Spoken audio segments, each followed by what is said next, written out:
संदेश का नाम, फसल काटने का समय और आखिरी गवाही, और यह कि यरूशलेम से शुरू करके सभी राष्ट्रों में उसके नाम से पश्चाताप और पापों की क्षमा का प्रचार किया जाना चाहिए। और तुम इन बातों के गवाह हो। और देखो, मैं अपने पिता का वादा तुम पर उतारता हूँ, लेकिन जब तक तुम ऊपर से सामर्थ्य से संपन्न न हो जाओ, तब तक यरूशलेम शहर में ठहरे रहो।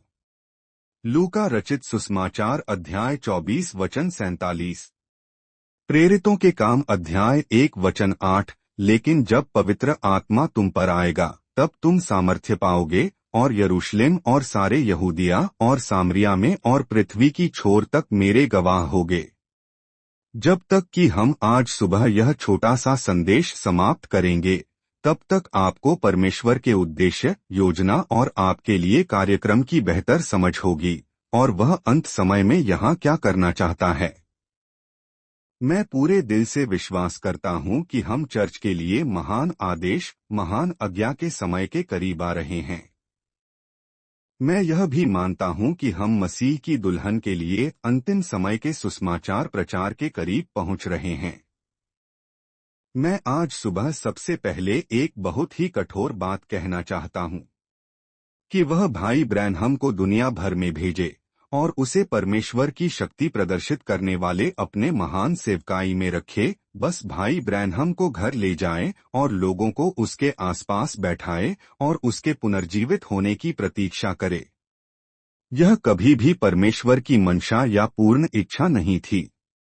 भाई ब्रैनहम प्रभु के पास चले गए हैं और उन्होंने कहा, यदि परमेश्वर मुझे घर ले जाता है तो मैं वापस नहीं आऊंगा। भाई ब्रैनहम के निजी पुनरुत्थान में विश्वास करना, वापस आना और भारत और अफ्रीका और जापान और सफेद घोड़े पर सवार और अंतिम चरमोत्कर्ष और तंबू के साथ मेक्सिको यात्रा के दर्शनों में चीजों को पूरा करना गलत है। परमेश्वर के उस आदमी को वापस लाने और उसके चले जाने के बाद उसे उन सभी दर्शनों में रखने की कोशिश करना एक पाखंड है। इसके लिए कोई शास्त्र वचन नहीं है। भाई ब्रैनहम को निजी पुनरुत्थान में वापस लाने के लिए बाइबल में कोई शास्त्र वचन नहीं है। भाई ब्रैनहम सामान्य या पहले पुनरुत्थान में आएंगे। मैं परमेश्वर के भविष्यवक्ता से प्यार करता हूं, लेकिन भाई ब्रैनहम एक पूला लहराने की भेंट के रूप में आए। दुनिया भर में 7 बार वह आपको और मुझे यह साबित करने के लिए सुसमाचार की शक्ति और प्रदर्शन में गए कि मसीह की दुल्हन को अंत समय में यहाँ क्या करना चाहिए।